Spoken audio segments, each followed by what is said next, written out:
어느 한 사람은 그런 분을 봤어요. 성격이 억울한 일을 당하는 것을 못 참아합니다. 그러니까 고등학교 때 이 학생이 있는데, 이 학생은 너무 억울하고 이해가 안 되면 갑자기 얼굴 색깔이 변해요. 무슨 색깔로요? 파랑 색깔 보셨어요? 파랑 색깔로 변하면서 하면서 어떻게 될까요? 뒤로 넘어져요. 너무 억울한 일은 못 참아가지고 뒤로 넘어지더라고요. 입술 새파래지고 얼굴 새파래지고, 그리고 한참 있다 깨어나요. 우리가 너무 억울한 일을 당하면 할 말이 없고 멍하고 그냥 그렇게 있죠. 너무 억울하니까. 여러분, 너무 억울한 일을 당할 때 사람은 몰라주어도 하나님은 알고 계신 것을 믿으시기를 축원합니다. 그래서 하나님이 뭐라고 하느냐? 시편 34편 13절 이하에서 이렇게 말씀합니다. 같이 한번 읽어볼까요? 시작. 여호와께서 하늘에서 굽어보사 모든 인생을 살피시며 곧 그가 거하시는 곳에서 세상의 모든 거민들을 굽어 살피시는도다. 그는 그들 모두의 마음을 지으시며 그들이 하는 일을 굽어 살피시는 이로다. 할렐루야. 모든 걸 알고 있다는 거예요. 사람이 몰라 주어도, 사람이 뭐하며 해도, 사람이 나를 힘들게 해도 하나님은 그것을 알고 정확하게 판단하신다는 거예요. 그 하나님을 우리가 믿고 나가시기를 축원합니다. 그러면 인생은 흔들리지 않아요. 이것을 못 믿으니까 인생은 약해지는 거죠. 오늘 본문에도 다윗이라고 하는 사람이 나오는데, 이 사람도 너무 억울한 일을 당해요. 너무 어처구니없는 일을 당하고 너무 아파하지요. 그런데 다윗의 생애가 어떤 생애였냐면, 다윗이라고 하는 사람은 참 의로운 사람이었고 하나님 앞에 큰 실수를 한 번 해서 그렇지 그 외에 나머지는 정말로 신실한 사람이었어요. 근데 이 다윗이라고 하는 사람은 특징이 뭐냐면 억울한 일을 많이 당해요. 억울한 일을, 자기의 잘못이 아닌데도 다른 사람을 통하여 억울하게 만들어서 죄인이 되게 만들어 놓고, 거기서 막 싸움이 이기고 나가죠. 왕이 되기 전부터, 그리고 왕이 돼서도. 이게 다윗의 모습이었습니다. 그런데 너무너무 힘든 것이 뭐냐면, 자기 아들이었던 압살롬에게 왕위를 내놓으라고 추격하고 아버지를 죽이려고 하는 아들에게 모함을 당하기도 하고, 그리고 다른 원수에게 당하기도 하고, 말로 행동으로 그렇게 어려움을 당해요. 그런데 다윗이라고 하는 이 사람이 이런 문제를 풀어갈 때, 너무 억울하고 힘들 때 풀어가는 삶의 방향성이 있어요.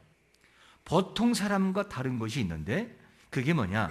오늘 본문 시편 62편 1절은 이렇게 소개합니다. 시작. 나의 영혼이 잠잠히 하나님만 바라며 나의 구원이 그에게서 나오는도다.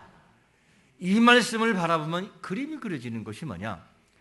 억울한 건 사실이고 억울한 일을 당한 것은 사실인데, 하나님을 바라보고 하나님 아시지요?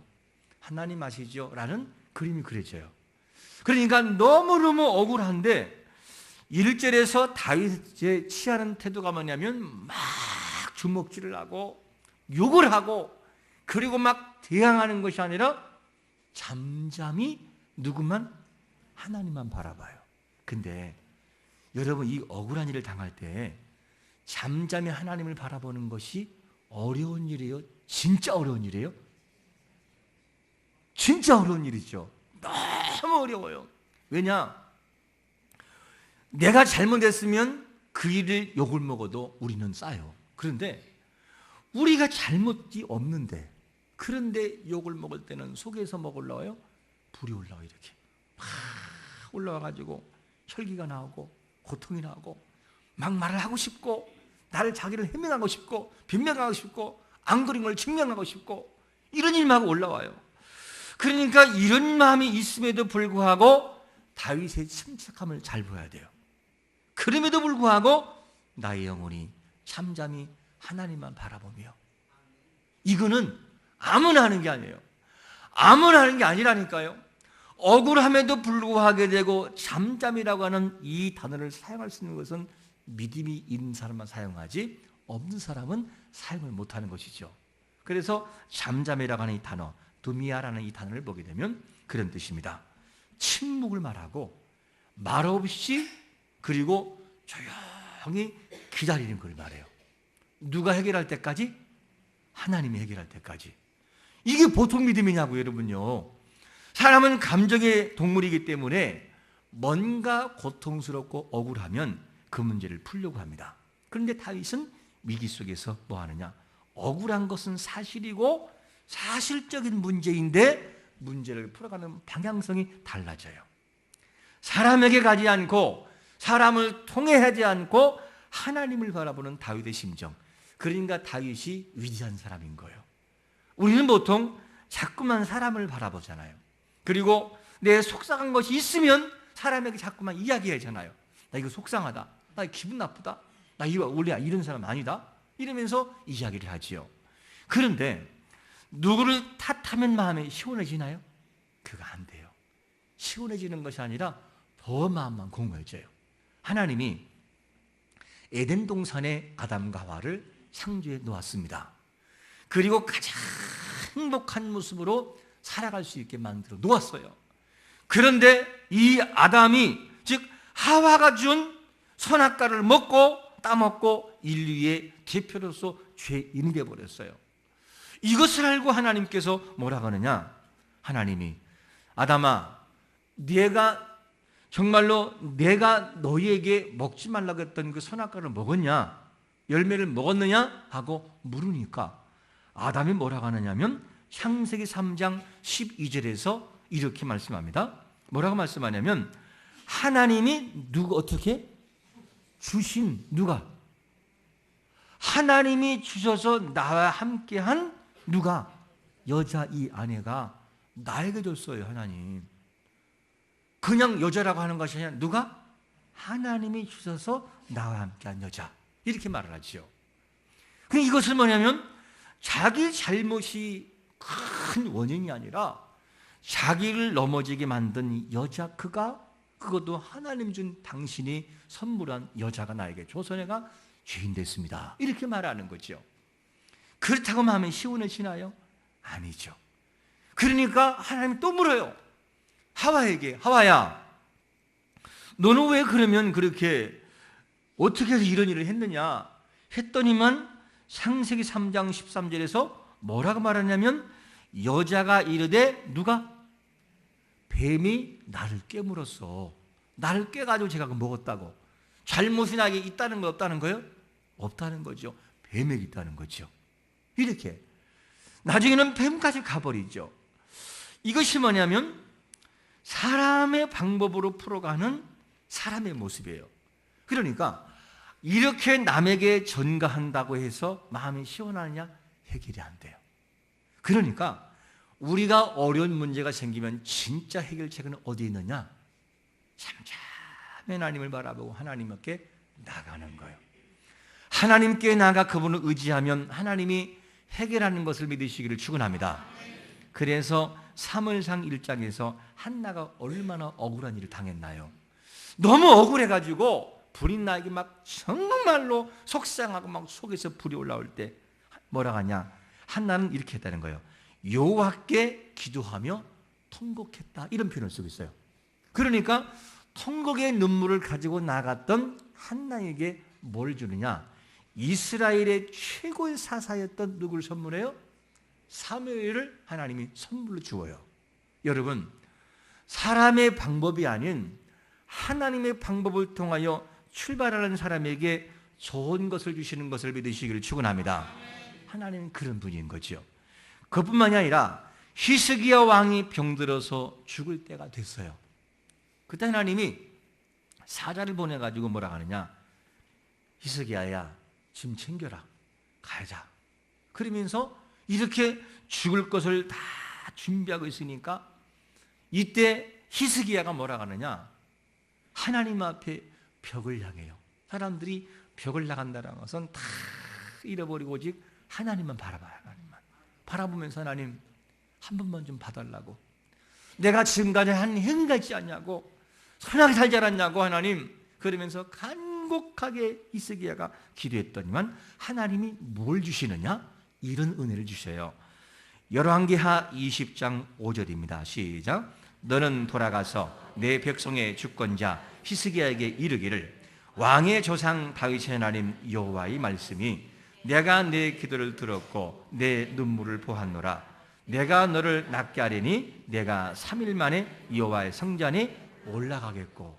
여러분, 하나님이 도와주니까 역사가 벌어지는데 죽을 사람도 회복되는 것이 하나님의 기적인 것을 믿으시기를 축원합니다. 이 이야기가 옛날 이야기가 아니에요, 여러분요. 이 이야기는 오늘날 우리에게 주어지는 실제 현장인 것이죠. 그러면 여러분, 하나님의 말씀을 누구의 이야기가 아니라 나의 이야기로 적용하시기를 축원합니다. 그게 하나님의 은혜였다 하는 것을 알 수가 있습니다. 이렇게 하나님께 나가니까 승리를 하지요. 그런데 반면에 하나님의 방법이 아니라 인간적인 방법으로 쓰었던 이 내용을 보면 유다왕 아사가 어떻게 당하는지를 잘 보십시오. 이 역대하 16장 7절에서 뭐라고 말씀하냐면 이 유다왕 아사가 어려움을 당해요.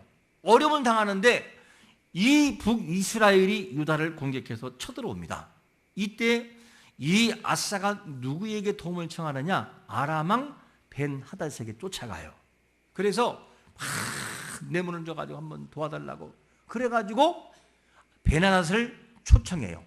그래서 그렇게 해주기로 했어요. 그런데 그렇게 해주기로 했는데 하나님이 그걸 계심갔어요. 위기를 만나면 하나님을 찾아야 되는데 하나님을 찾지 않고 사람의 방법을 동원해 버리니까 하나님이 어떻게 하느냐?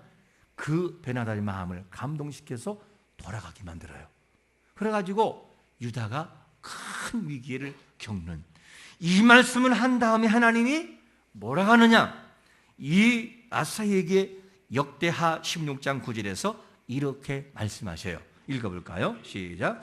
여호와의 너는 온 땅을 두루 감찰하사 전심으로 자기에게 향하는 자들을 위하여 능력을 베푸시나니 이 망령 때에 행하였은즉 이부터는 왕에게 전쟁이 있으리라. 보세요. 하나님을 의지했다면 승리할 수 있는 것이었는데 하나님이 아니라 인간적 방법을 통해 문제를 풀어가다 보니까 얽히기 시작을 해요. 여러분, 아무리 쉬운 문제도 아무리 내가 풀 수 있는 문제도 하나님을 의지하고 문제를 풀어가시기를 축원합니다. 아무리 복잡하고 어려운 문제도 하나님을 의지하면 그분이 풀어줘요. 이게 하나님의 공식이라니까요. 근데 사람들은 어떻게 되느냐? 이거를 의지하지 못해요. 쉬움은 쉬워서 하나님을 안 의지하고 너무 얽히고 힘든 문제는 안 될 것처럼 보이는 하나님을 의지하잖아요. 그러니까 우리 인생은 넘어지는 거죠. 여러분, 힘이 없는 인생, 즉 도울 힘이 없는 인생을 의지하지 말고 모든 걸 행할 수 있는 하나님을 의지하는 자가 되시기를 축원합니다. 오늘 본문에 나온 다윗의 모습이 어떤 모습이냐? 그는 고백을 해요. 그만이 오직 그만이 나의 뭐라고요? 반석이다. 오직 그만이 나의 반석이다고. 오직 그만 나의 구원이시고 나의 요새가 된다고 그는 고백을 해요. 그는 왕이에요. 여러분, 왕. 그에게 신하가 없습니까? 있지요. 군대가 없습니까? 있지요. 그런데 이 다윗의 마음속에는 뭐가 있느냐? 그 군대보다 그 시내보다 그 자기의 마음을 아는 신하의 마음보다 자기의 마음을 알고 있는 요새가 되시고 구원 되시는 하나님이 열쇠라는 것을 알고 있는 거예요. 그러니까 다윗의 마음에 누구 의지하느냐?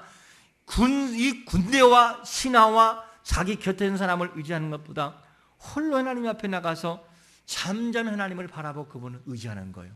이 믿음이 보통 믿음입니까? 아무나 할 수 있는 거 아니에요.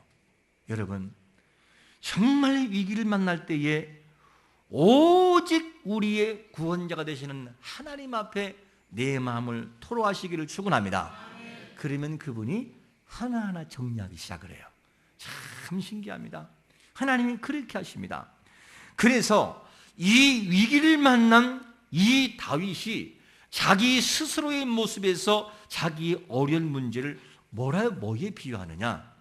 이렇게 비유하고 있어요. 너무 힘든 자기 상황을 그런데 하나님 의지합니다. 자, 3절에 보니까 이렇게 자기 모습을 하나의 비유합니다. 시작. 넘어지는 담과 흔들리는 울타리 같이 사람을 죽이려고 너희가 일제히 공격하기를 언제까지 하려느냐? 다윗 스스로에게 이 말씀을 적용한다면 무슨 말이냐? 무너지는 담과 흔들리는 울타리 같은 자를 언제까지 너희가 나를 추격하겠느냐? 이렇게 말하는 거죠. 그러면 여러분 다윗의 심정이 당시 다윗의 심정이 어떤 심정이냐? 완전히 무너지는 그런 느낌과 같은 그것을 고백하고 있어요. 그런데 그 마음은 무너지지 않고 누구를 바라보느냐? 하나님을 본다는 거예요. 그러니까 그가 위대한 거죠. 여러분 혹시 무너지는 담과 흔들리는 울타리를 보셨습니까? 울타리 같은 경우는 어떻죠? 한 겨울에 꽁꽁 얼었다가 그 다음에 녹아요. 얼었다가 녹아요. 이것이 반복하다 보면 밑둥이 썩어요. 그래서 건들기만 해도 넘어져요. 병과나무, 그 다음에 참나무 이런 것으로 묶고 새끼로 묶고 사는 아마 아실 분들은 아실 거예요. 그리고 넘어지는 담을 아십니까? 과거에 제가 어린 시절 그 기억이 나요. 아이들과 이 숨바꼭질을 하는데 상대를 아웃시키려면 눈으로 보는 것이 아니라 이렇게 터치를 해야 아웃되는 게임을 하고 있었어요. 그때 공격조가 저 나머지 순례를 한 도망가는 이 조를 발견하고 막 뛰어가요. 그랬더니만 요만한 도랑이 있는데 도랑 다음에 앞집에 담이 있었어요.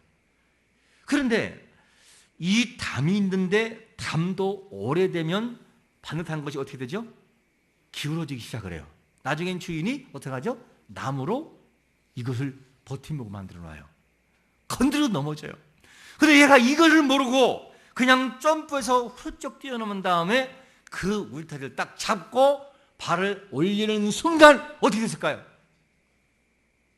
이 벽을 안고 그냥 이렇게 넘어진 거예요. 이 벽이 허물어진 거지요. 그래가지고 아예 죽을 뻔했어요. 허물어지는 무너지는 담은 그렇게 허술하지요. 마치 다윗의 처한 환경이 어떤 처지냐? 무너진 담처럼 그리고 흔들리는 그 울타리처럼 완전한 불리한 상황이 놓여 있는 상황이었죠. 이런 상황에 있을 때 다윗의 마음은 어떤 심정이냐? 너무 어렵지만 그럼에도 불구하고 다윗의 마음은 스스로에게 말을 합니다. 하나님을 의지하되 스스로에게 뭐라고 하느냐? 시편 65편 5절에서 이렇게 말합니다. 시작. 나의 영혼아 잠잠히 하나님만 바라라. 물은 나의 소망이 그로부터 나오도다. 이런 말이에요. 거울을 보고 야 기광아 하나님이 함께 하잖아. 걱정하지 마. 너 지금까지 함께 했잖아. 너를 도와주고 있어. 할렐루야 아멘. 그래 맞아. 그렇지. 이 말이에요 쉽게 말하면. 그러니까 다윗의 마음 중심 속에는 뭐냐면 영원히 참참 하나님 바라보고 소망이 하나님께 있음을 위기 가운데 그걸 느끼는 거예요. 그러면 이 정도의 믿음이라고 한다면 여러분 신목을 지키며 하나님을 소망한다라고 하는 것은 평소에 훈련이 된 다윗을 볼 수 있는 거예요. 여러분 훈련되지 않은 사람은 시험거리가 오는 순간 그냥 넘어져 버려요. 그런데 평소의 훈련과 기도로 준비된 사람은 그 시험거리가 오는 순간 하나님께 기도해요. 하나님 힘들어요. 왜? 평상시에 한 거잖아 훈련이. 그러니까 그것 때문에 자기를 보존할 수 있고 지킬 수가 있습니다. 여러분 평소에 우리의 영성이 회복되고 하나님과의 관계를 늘상 이루어 나가는 자가 되시기를 축원합니다. 그러면 그 영혼은 안 넘어져요. 우리 자신들이 항상 잊지 말 것은 뭐냐면 사단의 세력은 우리를 포기하게 만들어요. 어떻게? 너는 하나님의 자녀가 아니야. 너는 하나님의 자녀가 아니라니까. 이렇게 해서 자꾸만 마음속 속삭여서 우리를 넘어지게 만들어요. 이게 사단의 전략입니다. 그때 우리는 그 위기 가운데 사단의 소리를 듣지 않고 하나님을 의지하여 우리 영혼을 깨워 하나님을 바라보는 자가 되시기를 축원합니다. 하나님을 의지하는 자를 향해 하나님은 뭐라고 하느냐? 시편 14편 5절은 이렇게 말씀합니다. 시작. 야곱의 하나님을 자기의 도모로 삼으며 여호와 여기 하나님에게 자기의 소망을 둔 자는 뭐가 있다고요? 복이 있다는 거예요. 우리의 마음이 하나님을 향하는 자들에게 복이 있는 걸 믿으시기를 축원합니다. 그 하나님은 천지를 창조했고 그 하나님은 억눌린 자를 세워주시고 줄인 자에게 먹을 것을 주시고 그리고 맹인에게 눈을 뜨게 하시고 모든 고와 과보를 붙드시는 의인을 향하시는 하나님이기 때문에 하나님은 우리를 복되게 하는 걸 믿으시기를 축원합니다. 그분을 의지하면 그게 바로 뭐냐? 성경의 답이죠. 그러므로 다윗이 위기를 만날 때 흔들지 않았던 이유는 뭐냐면 오직 하나예요. 다시 한번 우리 본문 돌아가서 6절 말씀을 읽어보겠습니다. 시편 62편 6절 시작. 오직 그만이 나의 반석이요 나의 구원이시요 나의 요새이시니 내가 흔들리지 아니하리로다. 그러니까 다윗의 진정한 고백이 뭐냐면 그의 앞에 시험 앞에 있었으나 오직 그만이 나의 반석이라고 하는 주어가 뭔지나 반석. 그러니까 흔들리는 것은 누구나 흔들릴 수 있는데 왜 안 흔들리냐? 나의 주체가 하나님이라는 거예요. 나의 반석, 나의 요새, 나의 구원이 하나님이기 때문에 나는 흔들리지 않는다는 거예요. 이거를 우리에게 고백하고 있습니다. 그러면 본문에서 흔들리지 않는다라고 하는 이 뜻이 뭐냐면 원문에서는 이런 말이에요. 모트라는 말, 모트. 이 말은 무슨 말이냐? 미끄러지지 않는다. 그리고 더 나아가서는 움직이지 않는다. 딱 버티고 있는 거예요. 그리고 떨어지지 않는다. 탈선하지 않는다. 그런 말이에요. 이 말을 바꾼다면 성도가 왜 흔들리고 성도가 왜 넘어지고 성도가 왜 자꾸만 탈선의 길로 가느냐? 중심 속에 다윗이 가졌던 오직 그만이 나의 반석이요 나의 요새요 구원이신 것을 잃어버리기 때문에 그런 것입니다. 여러분, 우리의 삶에 어떤 상황이 와도 우리의 구원은 오직 반석 되신 하나님인 것을 고백하시기를 축원합니다. 이 중심만 탁 서 있으면 아무도 못 건드려요. 건드려봤자 넘어지지도 않고. 이것이 다윗의 강한 신념과 믿음이었습니다. 다니엘이 사자굴에 들어가려고 폼 잡았어요? 들어갔어요? 완전히 들어갔어요. 이가 강렬하고 발톱이 강렬한 사자가 눈앞에 온 거라 그 말이에요. 그럼에도 불구하고 그가 두렵지 않는 것은 만군의 여호와 하나님, 구원자 되신 하나님을 믿기 때문에 가능한 거예요. 믿기 때문에 던져도 두렵지 않은 것이죠. 불구덩이에 들어가도 두렵지 않는 것이죠. 그게 뭐냐? 강렬한 다윗의 신앙이었고 다니엘의 신앙이었습니다. 여러분, 우리가 살아가면서 잊지 말 것은 사람의 방법을 취하기보다는 오직 모든 주권, 하나님께 있는 이 주권을 가지고 나가면서 하나님을 바라보되 잠언서 16장 9절에서 뭐라고 하냐면 사람이 마음으로 자기 길을 뭐한다 할지라도요? 계획할지라도 그 걸음을 인도하신 자는 누구라고요? 사람이에요? 하나님이라는 거예요. 이 사실을 믿는다면 그렇구나. 최종적인 사인은 하나님의 허락이 안 되면 안 되는 거구나. 이것을 아셔야 돼요. 이 인생의 적용은 모든 사람에게 다 적용되는 거예요. 나의 인생의 삶에서, 가정에서, 교회에서, 나라와 민족에서, 사업과 직장에서 모든 것이 다 적용되는 것이죠. 그러므로 어떤 상황이라 할지라도 아무리 사람이 계산해도 하나님이 아니다. 그거 아니야. 그러면 안 돼요. 그런데 아무리 우리가 안 하려고 노력을 해도 하나님이 그거 맞다라고 하면 그것은 사인하는 거예요. 여러분, 하나님의 손에 있는 인생인 것을 믿으시기를 축원합니다. 그분이 하시는 거예요. 이게 참 중요합니다. 바벨론 포로에서 돌아온 유다 백성들이 무너진 성전을 건축합니다. 재건합니다. 그때 너무도 많은 방해 세력이 있어요. 막 비아냥대고 욕을 하고 심전을 펼치고 이때 스가랴 4장 이 7절에서는 뭐라고 하냐? 큰 산아, 내가 무엇이냐? 네가 수르바벨 앞에서 뭐라고 하냐? 평지가 되리라. 아무것도 아니라는 거예요. 우리 주위에 수많은 반대가 다가와도 하나님이 도우시는 인생은 끝까지 가는 걸 믿으시기를 축원합니다. 이걸 믿어야 되는 거죠. 그러므로 우리에게 닥치는 모든 문제, 사람이 볼 때는 너무 커 보여요. 하지만 하나님이 볼 때는 아무것도 아니에요. 아니, 하나님은 천지를 창조하시고 무에서 유를 창조하신 분인데 뭐가 무섭냔 말이죠. 자꾸만 우리의 시선을 향해서 모든 걸 보지 말고 하나님의 시선을 통하여 환경을 바라볼 수 있는 그런 성도가 되시기를 축원합니다. 만약에 무너지는 담과 같은 존재였고, 그리고 모든 흔들리는 울타리 같은 상황에서 다윗이 그것에 몰입했다면 다윗은 무너졌을 거예요.